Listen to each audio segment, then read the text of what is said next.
Hi hello నమస్తే welcome back to my channel. ఈ తరం కోడలు కథ చాలా బాగుంది. ఆలస్యం చేయకుండా కథలోకి వెళ్ళిపోదామా? మరి ఇక్కడ పెద్ద హోటల్ అని పేరు పడ్డ చోటే ఇలా ఏడిస్తే మిగతా చిన్న వాట్లలో ఎలా ఉంటుందో ఆలోచించండి. ఎలాగో ఆ తడి వంటి మీదే చొక్కా లాగు తొడుక్కొని బయటపడ్డాను. వెంటనే షాపుకు వెళ్ళి సబ్బు, తువాళ్ళు, కట్టుకునేందుకు పంచెలు వగైరా కొనుక్కున్నాను. ఇంక భోజనం విషయం ఏం చెప్పను, తలచుకుంటే అసహ్యము, చెప్పడానికి సిగ్గును. వండిన పదార్థాలు, వడ్డించే పాత్రలు, మనుషులు, పద్ధతులు అన్నీ కూడా అసహ్యం.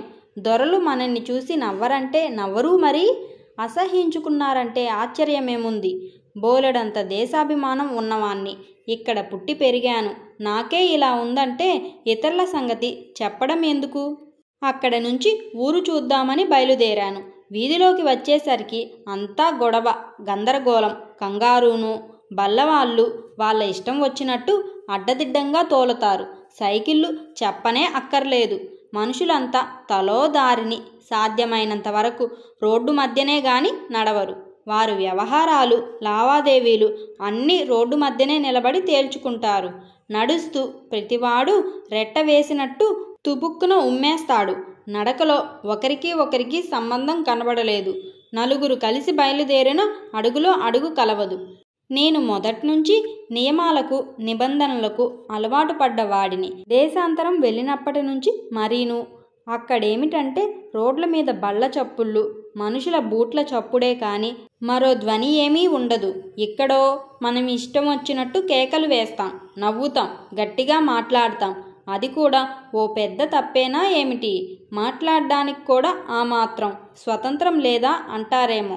మాట్లాడవచ్చు, కానీ మన గొడవలు ఊరంతా వినబడేటట్లు గోల చెయ్యనక్కర్లేదు కదూ. నెమ్మదిగా మాట్లాడడం, నెమ్మదిగా నవ్వడం మనం అలవాటు చేసుకుంటే ఎంతో హాయిగా ఉంటుంది.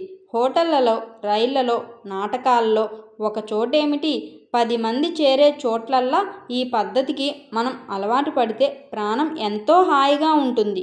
వీధిలో చూస్తే ఒక మనిషి మోస్తరు, ఒకరుండరు కదా. అంటే పోలికల్లో కాదు నే చెప్పేది. అది ఎలాగూ అసంభవమే. నేననేది వేష భాషల సంగతి. ఎన్ని దేశాలు తిరిగినా ఇంగ్లీష్ భాషలోనే నెగ్గుకొచ్చాను. స్వదేశానికొచ్చిన ఒక్కో చోట ఒక్కో రకం భాష. భాష మాట అటుంచండి, వేషం సంగతి నేననేది. యూరప్, అమెరికా ఖండాల్లో ఎక్కడికి వెళ్ళినా ఒకే రకం దుస్తులు కదా. అలాగే మన దేశంలో కూడా విదేశీయులందరిలాగా ఒక మోస్తరుగా దుస్తులు వేసుకోకూడదు. ఆడవాళ్ళ ధర్మమా అని వాళ్ళు మటుకు దేశ మర్యాదను నిలిపే ఒకే రకంగా దుస్తులు వేసుకుంటున్నారు. మగవాళ్లకు ఈ సూట్లు, బూట్లు, వేస్ట్ కోట్లు ఎందుకో తెలియదు. పిల్లకని కుట్టించడం ముద్దు, పెద్దలకవి ఫ్యాషన్. కొందరు మరీ సూటు వేస్తే ఉంటారు మహాప్రభో, చూడ కళ్ళు లేవన్నట్టుంటారు. పొట్టిగా, లావుగా ఉండడం, పెద్ద పొట్ట, నెత్తిమీద జుట్టుముడి. ఈ మనిషి సూటు వేస్తే ఎలా ఉంటుందో ఆలోచించండి. నేను అలాంటి వాళ్ళను చాలామందిని చూశాను, బాధపడ్డాను. ఆ పొట్ట మీద నుంచి లాగు జారిపోతుండడం, దాన్ని ఆపడానికి పెళ్ళం పాత చీరంచు ముడిపెట్టి దానినే బెల్టుగా భావించడం, ఇది కనబడుతూ కోటు బొత్తాలు పెట్టుకోకపోవడం, నెత్తిమీద తలగుడ్డ. ఈ గంగిరెద్దు వేషం ఎందుకు వేస్తారో తెలియదు. వీధుల్లోకొస్తే ఇది ఇల్లు అలాగే ఉంటాయి, ఒకదానికి సంబంధం ఉండదు. పెద్ద మేడ పక్కనే చిన్న ఇల్లు, ఇంకో పక్కన అంతకన్నా చిన్న గుడిసె. పోని ఆ ఉన్న మేడలే ఒకదాన్ని పోలి మరొకటి ఉండవు. దేని దారి దానిదే. ఎవరికి తోచినట్టు వారు కట్టించవలసిందే. ఆ దేశాల్లో అలా కాదు. వీధులకి వీధులు ఒకే మోస్తరుగా ఉంటాయి.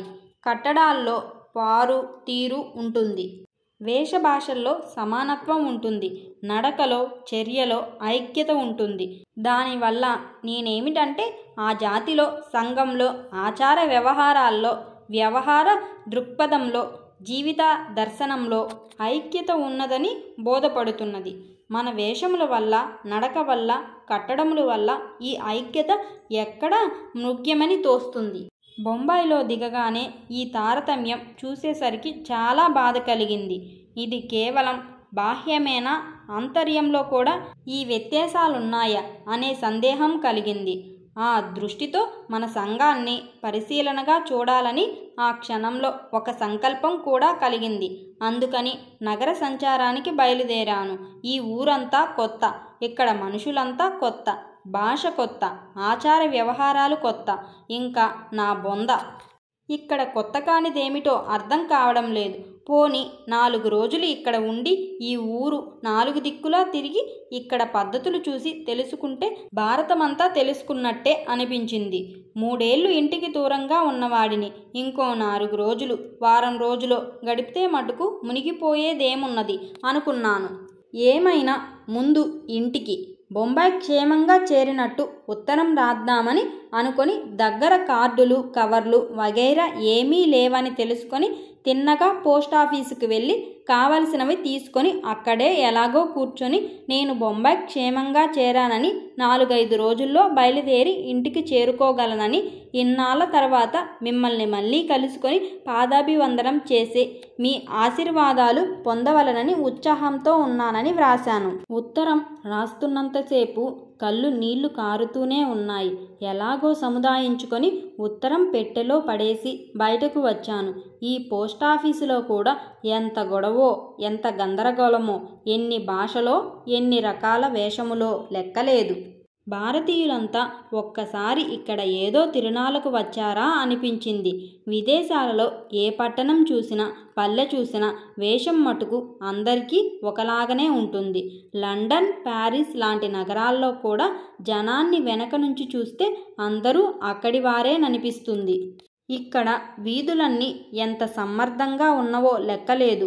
అంత విశాలమైన రాజవీధుల్లో కూడా తొడతొక్కిడే, ఒకరినొకరు తోసుకు తిరగడమే. స్త్రీలు, పురుషులు కూడా రాజవీధుల్లో కూడా మధ్యగా నిలబడి రాజకీయాలో, పరస్పర వైరాలో, దూషణాభూషణలో, బృహచ్చిద్రలో చెప్పుకుంటూ అక్కడే తిరిగే ఇతర మనుషులకు తాము అడ్డుగా ఉన్నామన్న సంగతే ఎవ్వరూ గమనించరు.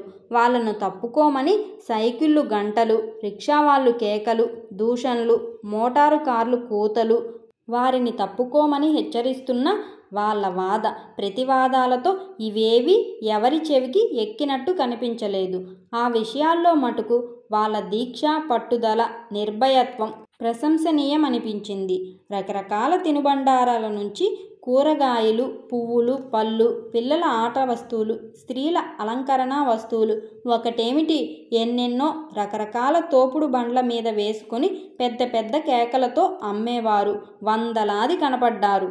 వారినందరినీ జాగ్రత్తగా తప్పించుకుంటూ మనుషుల మీద బల్ల కింద పడిపోకుండా సర్కసులో తీగ మీద నడిచే మనిషిలా ముందుకు సాగి 1-2 షాపుల్లోకి వెళ్ళి కొన్ని పంచెలు, చొక్కా గుడ్డలు, తువ్వాళ్ళు వగైరా కొనడానికి ఎంతో ప్రయత్నం చేశాను. ఏ ఒక్కడూ సరైన ధర చెప్పడు. ఇక్కడ వస్తువుల విలువ నాకు తెలియదు. తక్కువ అడిగితే ఏం తప్పో, అడక్కపోతే మోసపోతామన్న సంగతి తెలిసిపోయింది. ఇలా బాధపడుతూ ఆఖరికి అత్యవసరమైన ఏ 1-2 వస్తువులు మాత్రం కొనుక్కొని బయటపడ్డాను. ఇలా వేడుకలు చూస్తూ తిరిగి తిరిగి ఒక హోటల్లో పలహారానికి వెళ్ళాను. తీరా చూస్తే అది మాంసాహారులకు మాత్రమే ఉపయోగించేదని తెలుసుకొని వెంటనే బయటకు వచ్చి ఈసారి శాకాహారుల హోటలుకు వెళ్ళాను. అక్కడేదో కొంత కడుపులో వేసుకొని బయలుదేరాను. ఇకనిక్కడుండి చూసేదేమీ లేదని రాత్రికే ఇంటికి పోదామని నిశ్చయం చేసుకుని హడావిడిగా నా బసకు బయలుదేరాను. తిరిగి రేపటి కథలో కలుసుకుందాం. Please subscribe.